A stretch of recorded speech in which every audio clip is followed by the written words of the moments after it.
What's up, NBA fan? What's up, all sports fans? This your boy JB, host of the Behind the Bench Podcast Network channel, giving a shout out to the rest of the crew: Shad, Kelvin, Jermaine, KB Film Room, and Big Dog Talk Sports.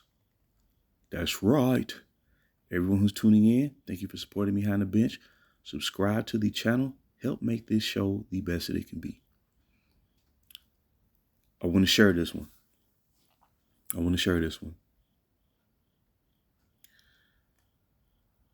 When you're true to the game will be true to you. And when you uphold the history of the history is going to reveal to you thoughts and realities that you never even considered. The truth will be revealed to you at the highest level. And when I came across this comment by this guy, history revealed to me something, and I want to share it.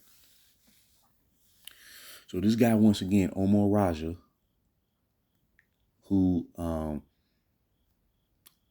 runs the whatever that channel is, it's called House of Highlights or something to that effect. And I'm telling you, boy, Michael Jordan set the bar so high, man. He got a lot of people mad, dog. He got a lot of people mad. And I'm a Los Angeles Lakers fan to the core, man. And when we faced the Bulls in 1991, nobody wanted the Lakers to beat the Bulls more than myself. In my mind, I wanted Magic Johnson to win and for him to be seen as the best player in the NBA. But in my heart of hearts, I knew he was the best. And it was proven in them finals. And when we lost to the Bulls, the pain of that as a fan, I'm talking about like that short pain, man, where you be like, dang, you try to come up with rationales as to why we lost. That's what you do that when you lose now. It's not so much excuses, it's more like, man, what went wrong? Or, man, we just would have did that, blase. But you know you lost. See, when you start operating from that realm, you know you lost. Okay. You know how they say it's a thin line between love and hate? Well, it's a fine line between winning and losing. That's why it's called competition. Okay. So when we lost to the Chicago Bulls in 91, I knew right then and there, when Michael Jordan broke through, first of all, he was celebrated by the entire basketball world and just the sports world in general. That whole all season, that man was celebrated by the United States sports culture. He was celebrated. I remember it like it was yesterday. I knew moving forward, as long as he was playing, nobody was going to beat him. And everybody else knew that too. Now, that don't mean to say that there were teams out there that weren't trying to beat him and just laid down. But you knew when the dust settled, when the smoke cleared, he was going to be the one standing. That's what you call a champion. This dude right here, Omar Raja, as I say, he's the owner or used to be owner of House of Highlights. He made a comment, and this is where fans of the Hurricane, the only way they can state their case, they have to forego logic. This is the only way. Or tear down the history of the game, or tear down Michael Jordan's career. Because really it's about tearing down Jordan. Because over recent time, I've seen them go back to the 60s and use Bill Russell to try to offset Jordan, but at the same time, try to propel the Hurricane over Russell, even though what they say about Russell as the basis of being greater than Jordan in terms of championship rings, well, that same logic or reasoning, I should say, applies to comparing Russell to the Hurricane. But this is what they overlook. I call it the the Bermuda Triangle.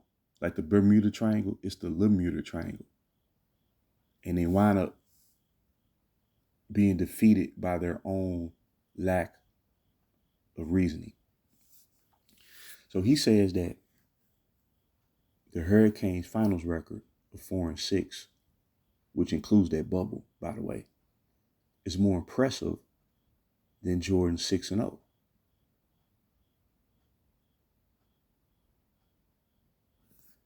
This is how bad times have got in the NBA when it comes to commentary. You would never hear such this is beyond delusion. This is disillusionment. You would have never heard this in the sports culture of yesteryear. You never would have heard it. His reasoning is saying that more often than not, LeBron James was the underdog going into the finals, whereas Jordan was always the favorite, which is untrue, by the way, because in 1991, going into that series versus the Lakers, and coming off the fact that the Lakers had beat the Portland Trailblazers, who had the best record in the NBA that year, the only team in the NBA to win 60-plus games, or 60 games at all, and were the odds-on favorite to win the championship. The Lakers were favored going into that series because of their experience and because of Magic Johnson's leadership. We were shell-shocked. We were more shocked that the Lakers beat Portland than we were of the Bulls beating the Pistons. Okay. Now, this is where history reveals to you something that your thinking, by you upholding the standard, leads you to another degree of truth being revealed to you. Now, there is an excellent content provider on YouTube. His channel is called NBA Self Research Facts, and he did a insight video earlier this week where he mentioned that Michael Jordan never lost to a team in the playoffs that was lower than a 2 seed. Think about that. And that was early on in his career. He never lost. So when they say he was 1-9, or at the beginning of his playoff career, they never tell you who he had to face in those. He never got the first round his first 3 years, but they never tell you who he had to face. So he faced, at the very beginning of his career, he faced the highest degree of difficulty. Also, what they don't mention is he was playing in the tough. By the time the 1988 season arrived or concluded, he was playing in the toughest division in the league, and arguably to this day still the hardest division that we've ever seen. You had the Bulls, the Detroit Pistons, the Atlanta Hawks, the Milwaukee Bucks, the Cleveland Cavaliers, and even the upstart Indiana Pacers, with a rookie Reggie Miller and Chuck Person on their roster. Okay, so we're going to establish that. So let's go to the other side of the pendulum, the Hurricane. And this is just stone cold fact. This ain't about trying to favor one over the other, because I'm a Los Angeles Lakers fan. You look at the Hurricanes competition in the Eastern Conference. This is before he formed a super team in Miami. When he went to the finals in 2007, in the first round, he faced the 41-41 Washington Wizards. featuring the Gilbert Arenas, who was under minutes restriction, coming off the bench, recovering from an ACL surgery. So he wasn't even the same player no more, right? Then in the second round, you go up against a New Jersey Nets team that was also 41-41, where the top three players was hurt. Not necessarily injured, but was playing hurt. Jason Kidd, Vince Carter, Richard Jefferson. Then, in the conference semifinals, you go up against a Detroit Pistons team that no longer had their best interior defender on the roster in Ben Wallace, right? He had signed a deal with the Chicago Bulls, and his defensive ability helped the upstart Bulls beat the defending champion Miami Heat in the first round, which is one of the rare occurrences where a defending champion lost right out the gate. Okay, so if you look at the team Detroit had that the Hurricane beat in 07 versus the Piston team, the Bad Boys, that Jordan had to face in the playoffs, which version of the Piston team was better? It's not even a question. Because that Piston team in 07 was 3 years removed from the team that won the championship in 2004. Whereas the Piston team that Jordan faced was hitting a stride and was entering a prime stage of their run in the NBA before they went on to win their first championship. Okay, we're going to take it even deeper. Then I'm going to bring it down to a whole nother level. The 2008 Boston Celtics team, right? Won 66 games that season. Paul Pierce, Kevin Garnett, Ray Allen. Then you had a second year Rajon Rondo, and you had some good veterans on that team. Eddie House, P.J. Brown, Kendrick Perkins, right? Leon Powe. The Cleveland Cavaliers forced that Celtic team to a decisive 7 game. Also, that same Celtic team lost 10 postseason games during the playoffs. They almost lost to a 39-win Atlanta Hawks team in the first round. And more than likely, if that 08 Celtic team didn't have home court, they may have lost in the first round versus Atlanta. Or, no, let me say this. If they didn't have home court, it's possible they could have lost to Cleveland.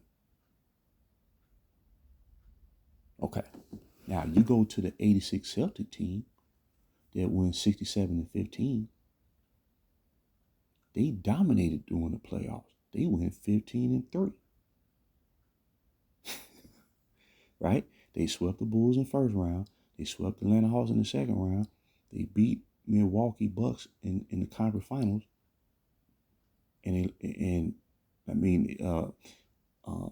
Houston Rockets beat Boston twice at home in the 2-3-2 format, but everybody knew that Boston was going to win their finals and win the championship. They dominated. They went 15-3. The 86 Celtics went 15-3, where the 2008 Celtics had to play 26 playoff games before they won the championship. Okay, let's take it even deeper.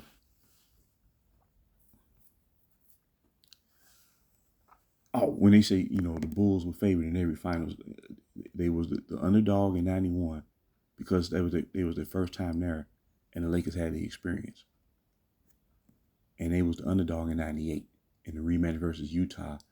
because Utah had beat them twice in the regular season, and they convincingly beat the Lakers in the conference finals via a sweep, whereas the Bulls struggled in the conference finals against the Pacers that went the full 7 games. So going into that series, Utah was seen as the stronger team, the team with the greatest momentum, and also they had the previous year's MVP in Karl Malone. Okay.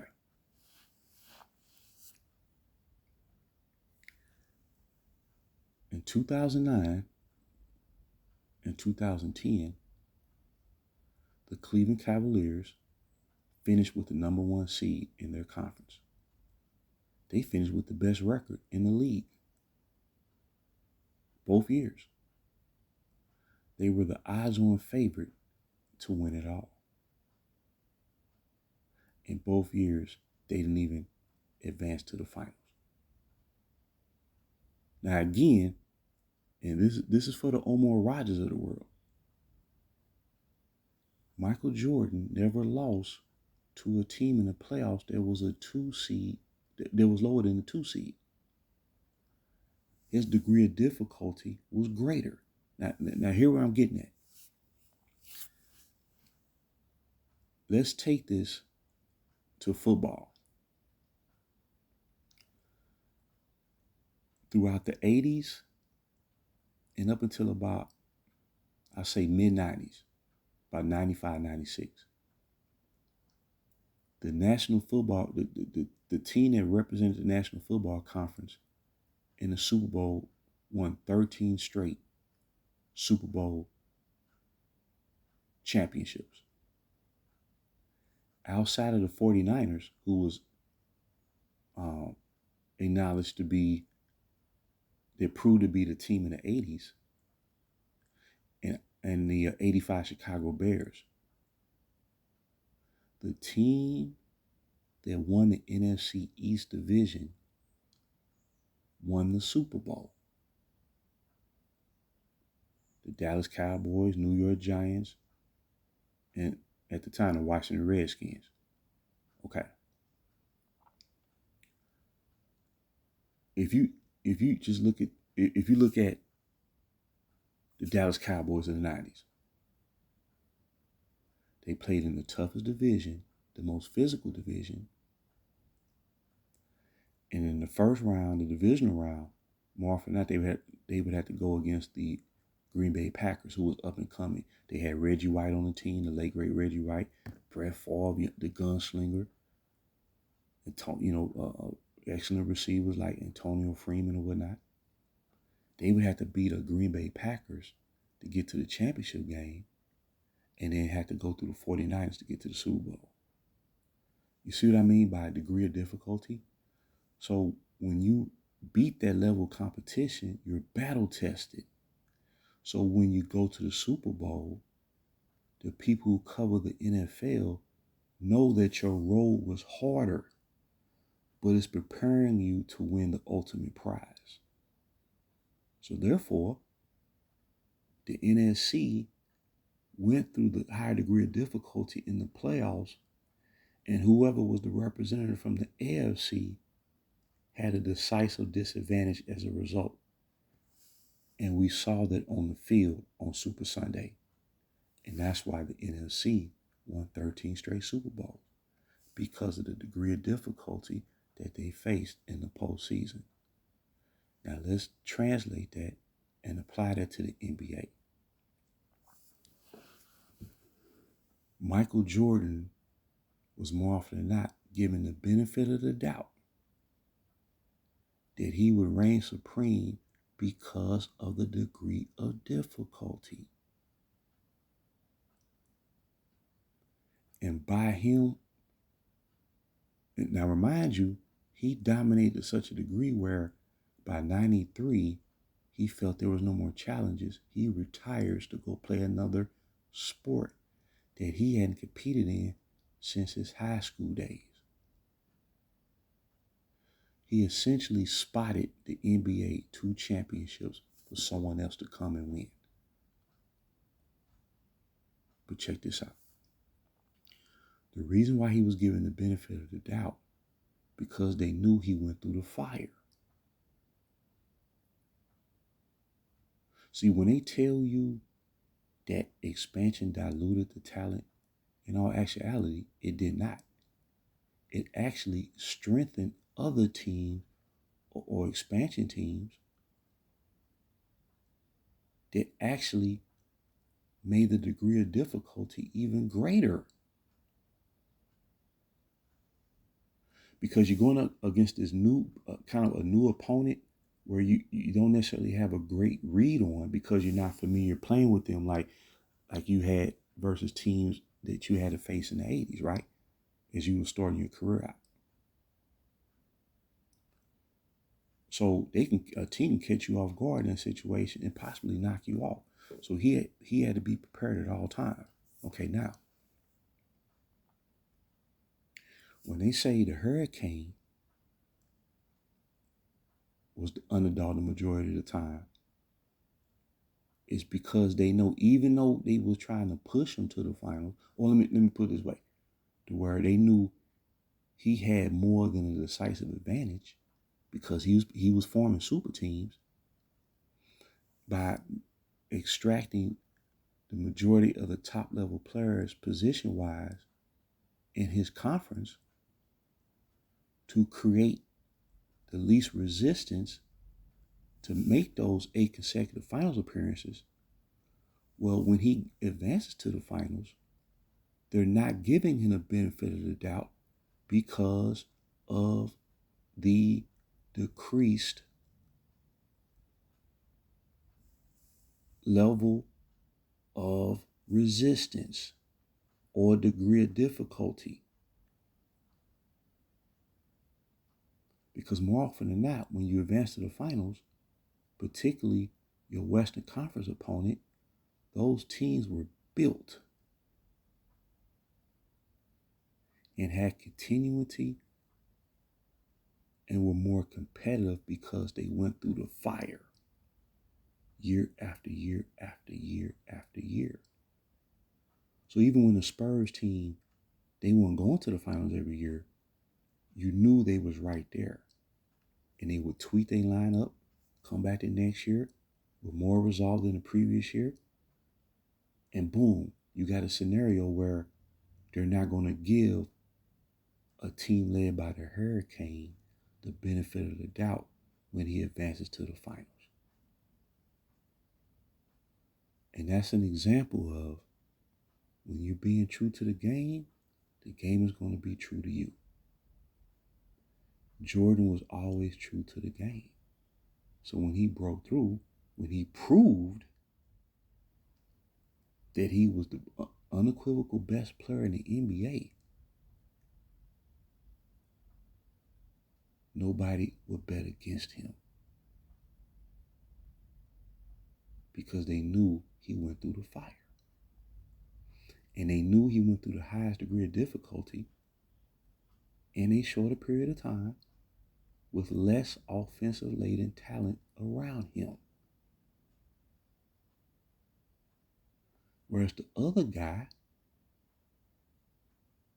see, the league knows who their players are.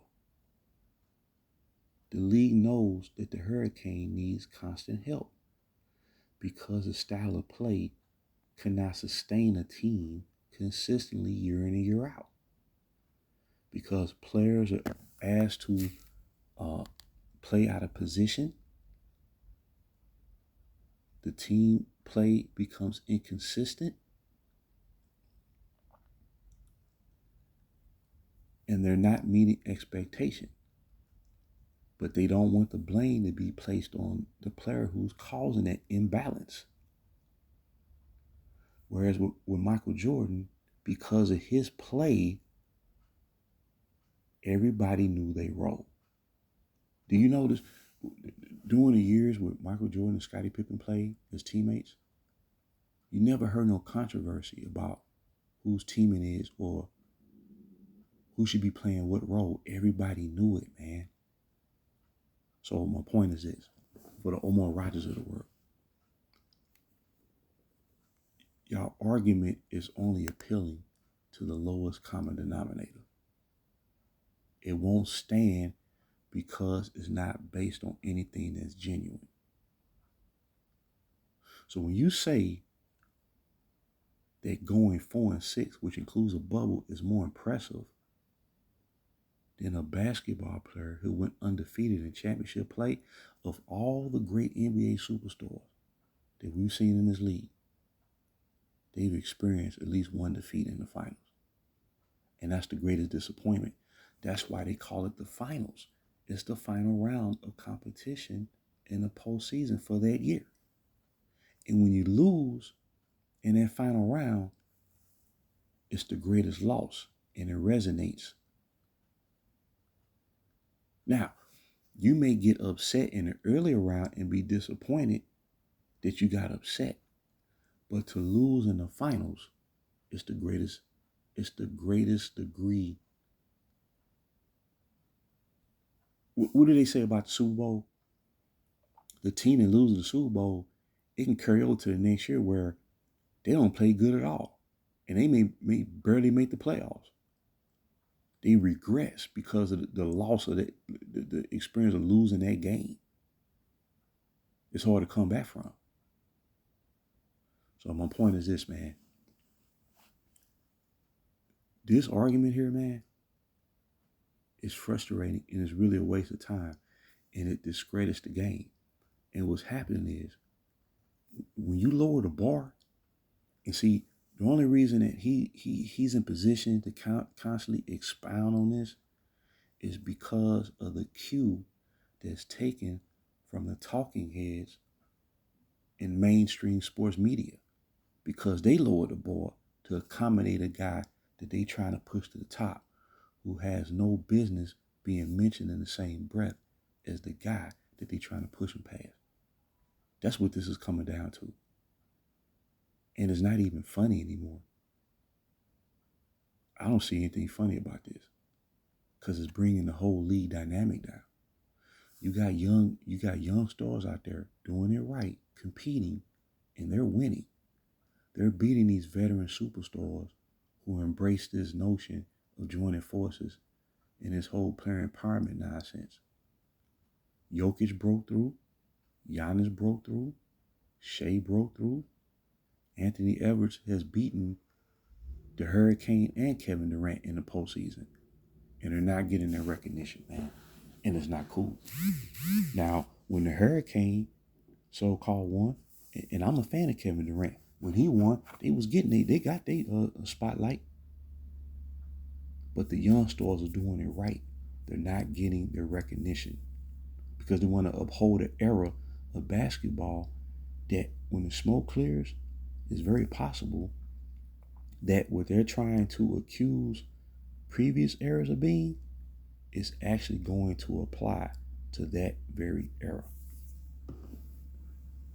So in closing, no matter what this dude say,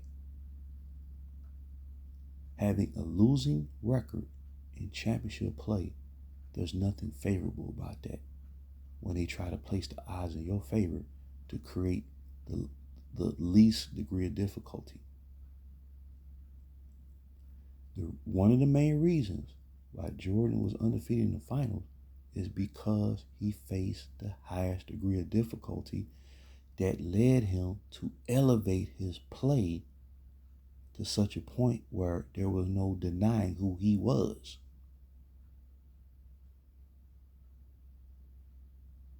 And who he proved to be year after year after year after year after year until he decided to hang him up in Chicago. And that was only because Bulls management broke up the team probably 1 or 2 years too early. And if he wouldn't retire, seriously,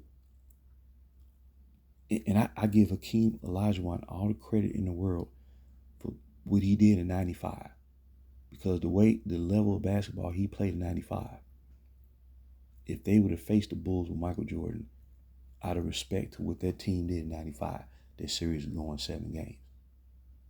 But conceivably, this man could have won 8 straight championships. Conceivably.